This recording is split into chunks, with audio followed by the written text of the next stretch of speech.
You may remember a case I posted about a year ago or so involving a young woman who passed away while watching TV in her apartment. Nobody realized she was missing for more than 3 years. Well, this video is not a repeat. It happened again. Earlier this year, a 61-year-old woman from London mysteriously passed away in her apartment.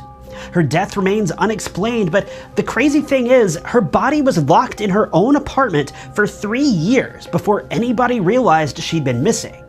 Neighbors and residents of the building had reported awful smells throughout the years, and police were even called to investigate at one point, but they found no evidence that concerned them.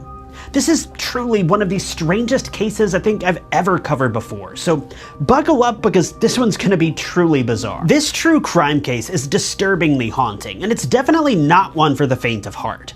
Daily Mail has begun to refer to Sheila Seleoane as the Forgotten Woman, after she was found lying on her sofa 2.5 years after she passed away.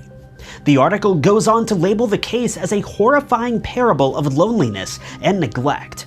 Sheila wasn't known to have any close friends, or any friends at all for that matter. We know that she had a handful of connections in the local area, but it doesn't seem that she was in close contact with any of these people. For example, she was a medical secretary, but as far as we can tell, when she stopped showing up for work, no one bothered to look for her. She also had at least one doctor in the area, as we know that she suffered from inflammatory bowel disease. However, when she stopped showing up for her regular appointments, once again, nobody looked for her. To top this off, Sheila was also a single woman with no family in the local area. Once police became aware of her strange and unexplained disappearance, they dug a bit deeper into her past and found that she had immigrated to London from Africa. Investigators contacted her remaining family, who had never met her, mind you, and informed them of her passing, but even her family barely knew of her, and they didn't have any photos of her. The only photo we have is from her passport, where she's standing with a blank expression in front of a white background. What's truly terrifying about this case is that the neighbors who lived in the apartment building with Sheila knew something was wrong. Sometime around August or September of 2019, several of her neighbors contacted the company who owned the apartment complex and reported a foul smell coming from the hallway near Sheila's room. Peabody, a charitable housing organization who helps tenants meet their rent payments, was contacted multiple times, but they never sent anyone to check on her. Investigators say that after speaking with witnesses, they were told that the smell grew worse and worse over the following months, but all of their reports fell on deaf ears. To make bad matters worse, officers and crime scene detectives also say that neighbors reported maggots and flies crawling around near the door of Sheila's apartment. But even this didn't raise any alarms with the building's owners or the charity organization. Karina White, a close neighbor, spoke with investigators and said that she'd noticed the bugs flying around for quite some time, and that she felt guilty for not doing more to try to contact Sheila. You've got to realize that dozens of people should have contacted Sheila in person, including her colleagues, the police, utility companies. Literally any of these people should have known at some point. According to case files and police records, only 2 people showed up for her funeral: a representative of the Peabody organization and Sheila's own brother, a brother who had been convicted of murder and hadn't seen or spoken to Sheila in at least a decade. Several of her neighbors had spoken to detectives and building managers throughout the years, and informed them that her mail bin was completely full. In fact, it's rumored that it had begun to overflow at some point. Based on crime scene photos that I found online, it seems that her mail bin was either dumped or delivered to her room directly at some point during this nightmare, but still no one checked on her. When police finally showed up and began to investigate the crime scene, they were met with a scene that seemed to be straight out of a horror movie. They found Sheila propped up on the sofa in front of her television. Nothing but skeletal remains were left behind, but a handful of party balloons that had since long been deflated were draped across her body. It seems that when she returned to her apartment all those years ago, she had been at some sort of celebration or had purchased these balloons to deliver to someone else. We really have no idea how the balloons got there. But if you thought these disturbing pieces of evidence were scary enough, well, things are about to get a lot more freaky. When police took witness testimonies from all of the residents in the building, one neighbor in particular had a chilling story to share with crime scene investigators. The neighbor, who lived directly below Sheila, reported that she had an eerie feeling that something bad had happened to Sheila a long time ago, much like all the other witnesses that investigators spoke with. However, this resident had a particularly dark and scary story to share. After police told the woman that Sheila had lost her life sometime in late 2019, the neighbor was shocked. Now, she wasn't surprised because she found out that a woman had passed away directly above her home, but rather she was surprised because she reported that many months after Sheila apparently passed away, she reported hearing footsteps walking around Sheila's apartment. These footsteps came around the same time that this same witness had informed building managers about Sheila's shutters that had been slamming open and closed against the side of the building during a storm. The witness claimed that she noticed Sheila's windows had been locked for the last 2 years or so, regardless of the weather. However, one day out of the blue, her windows were opened and now they were slamming against the exterior walls. It was around this same time that she heard someone walking around in Sheila's apartment. So the neighbor assumed that Sheila must have finally decided to see the light of day and opened her windows.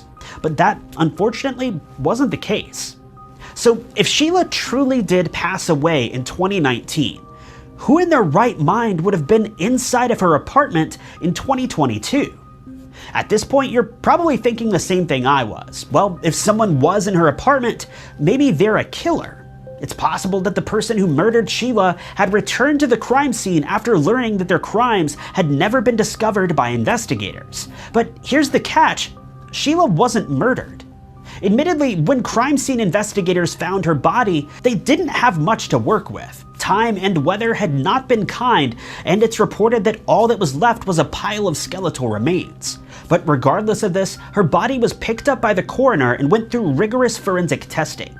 But none of these tests determined that Sheila had been killed. In fact, the forensic analysis claimed that Sheila had passed away from natural causes. Now, it wouldn't be too crazy to assume that over time, decay had caused her cause of death to essentially disappear. After all, even in death, wounds don't last forever. But it seems that the coroner's analysis was most likely correct, because a look at Sheila's medical records shows that in August of 2019, the same month that she presumably passed away, she had contacted her doctor about chest pains. It doesn't appear that she ever attended an appointment about this, but her complaint was noted on her file. If this is true, it's reasonable to assume that she passed away from some sort of heart problem. So, getting back to the haunting footsteps that the neighbor had heard in her apartment, several witnesses told crime scene detectives that scaffolding had been erected around the apartment complex just a few weeks before Sheila's shutters were reported to have been opening and slamming shut. Detectives believe that it's reasonable that someone may have climbed the scaffolding and gotten into Sheila's apartment from the window. After all, her front door had been locked from the inside when police finally investigated her apartment. But this is still pretty strange, because if her windows had been closed for 2 years, how were they all of a sudden unlocked and opened? Windows lock and latch from the inside. If we know that they were shut and latched in 2019, someone must have entered her apartment through the front door in order to open the windows, as that was the only entrance into the apartment. Scaffolding or not, the windows couldn't have been opened from the outside, because police found no evidence of forced entry, nor did they report any damage to her windows from someone trying to break in. Now, I do suppose that it's reasonable that someone could have picked the latch or lock on her window, but realistically, what are the odds that a burglar would climb scaffolding to the 4th floor of a building and specifically break into Sheila's apartment?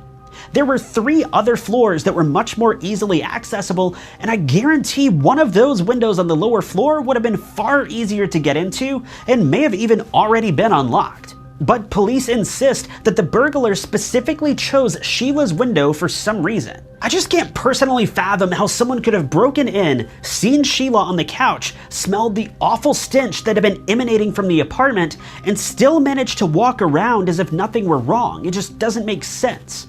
Now, if you want my personal opinion, that admittedly is backed by zero evidence, I think someone who had a key to her apartment may have claimed Sheila's life, then returned to the crime scene years later. Once they entered the apartment, they opened the window to let the stench out, then left a short while later. One interesting detail is that Sheila's brother was a convicted murderer.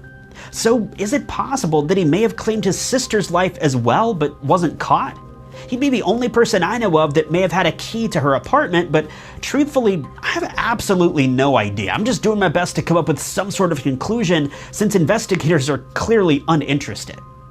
After all was said and done, the building managers issued a public apology for not checking in on Sheila much sooner. In a statement to the public, one of the managers of the apartment complex stated, quote, "We are devastated at what has happened. We are so sorry for our part in this and apologize to Sheila, her family, and everyone living in Lord's Court Apartments. When taking action in this case, we didn't ask the most fundamental question: is Sheila okay?" But that's the video for today, you guys. I hope you enjoyed it. If you did, be sure to hit that like button. If you loved it, maybe consider sharing, subscribing, or clicking that blue join button below to really show your support for the channel. But my name is Ty Knotts. You guys have been lovely, and I'll catch you in the next video.